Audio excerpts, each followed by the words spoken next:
Hujambo na karibu kwa mara nyingine tena mtazamaji wa The World News katika kipindi hiki cha ulimwengu wa siasa. Mimi ni Adam Hussein. Miongoni mwa ripoti ambazo tunazo wakati huu ni Donald Trump anayetaka mafuta ya Venezuela. Je, mpango wake utafanikiwa? Rais wa Marekani Donald Trump alipambana kwa muda mrefu kuitafuta Venezuela na rasilimali zake.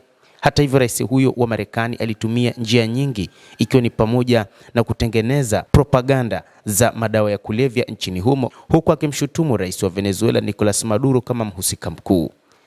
Maduro ni moja kati ya viongozi waliolinda rasilimali zilizopo katika taifa hilo licha ya vikwazo vingi, lakini rais huyo wa Marekani, moja kati ya mambo ambayo aliyafanya ni kutangaza kukamatwa kwa Nicolas Maduro. Hata hivyo, bunge nchini Marekani mara kadhaa lilikuwa likihoji ni nini hasa sababu ya rais wa Marekani Donald Trump kuitafuta Venezuela, wakati Nicolas Maduro mara kadhaa amekuwa akijibu kwamba hahusiki na mpango wa madawa ya kulevya. Donald Trump alitumia njia nyingi, ikiwa ni pamoja na kutumia vikosi vya jeshi lake katika kushambulia meli alizoziita meli zilizobeba dawa za kulevya. Hata hivyo, awamu ya mwisho aliagiza vikosi vyake vimkamate Nicolas Maduro na akatangaza kwamba sasa rasilimali za mafuta ziko mikononi mwake. Trump ameapa kuingia katika hifadhi ya mafuta Venezuela baada ya kumkamata Maduro na kusema Marekani itaendesha nchi hiyo hadi kipindi salama cha mpito.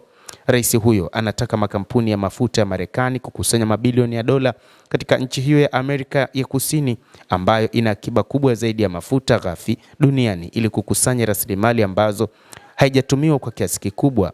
Alisema makampuni ya Marekani yatarekebisha miundombinu ya mafuta iliyoharibika vibaya ya Venezuela na kuanza kutengeneza pesa kwa ajili ya nchi hiyo. Lakini wachambuzi wa masuala ya uchumi wanasema kwamba si kutengeneza uchumi wa taifa hilo isipokuwa kutengeneza uchumi wa Marekani. Wataalamu walionya juu ya changamoto kubwa ya mpango wa Trump, wakisema kuwa ungegharimu mabilioni na kuchukua hadi muongo mmoja kuimarisha pato la mafuta. Lakini je, kweli Marekani inaweza kuchukua udhibiti wa akiba ya mafuta Venezuela, na je mpango huu utafanikiwa?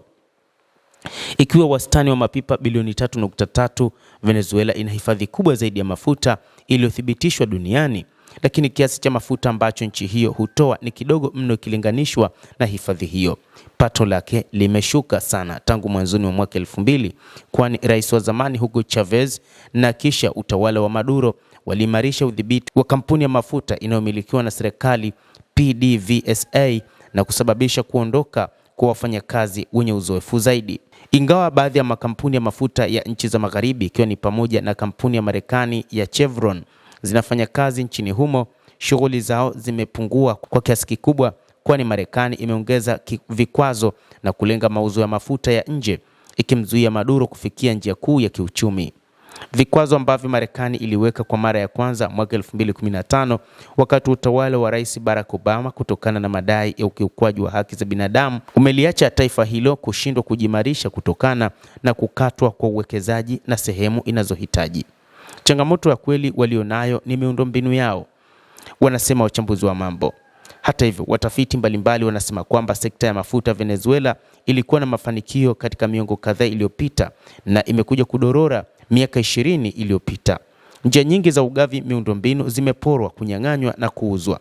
Mnamo Novemba, Venezuela ilizalisha wastani wa mapipa 860,000 kwa siku, kulingana na ripoti ya hivi punde ya soko la mafuta kutoka shirika la nishati la kimataifa. Hiyo ni karibu theluthi moja iliyokuwa miaka 10 iliyopita na ni chini ya 1% ya matumizi ya mafuta duniani. Akiba ya mafuta nchi hiyo inashirikisha mafuta mazito na ya gharama kubwa. Ni ngumu zaidi kusafisha, lakini ni muhimu kwa kutengeneza dizeli na lami.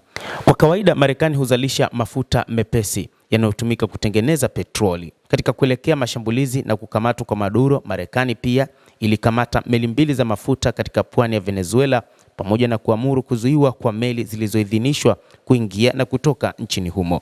Hata hivyo, upinzani umekuwa ni mkubwa sana. Wakati huu, mataifa kama vile Urusi, Iran pamoja na Uchina yanaitaka Marekani iachane na mpango wa kupora mafuta kutoka katika taifa hilo.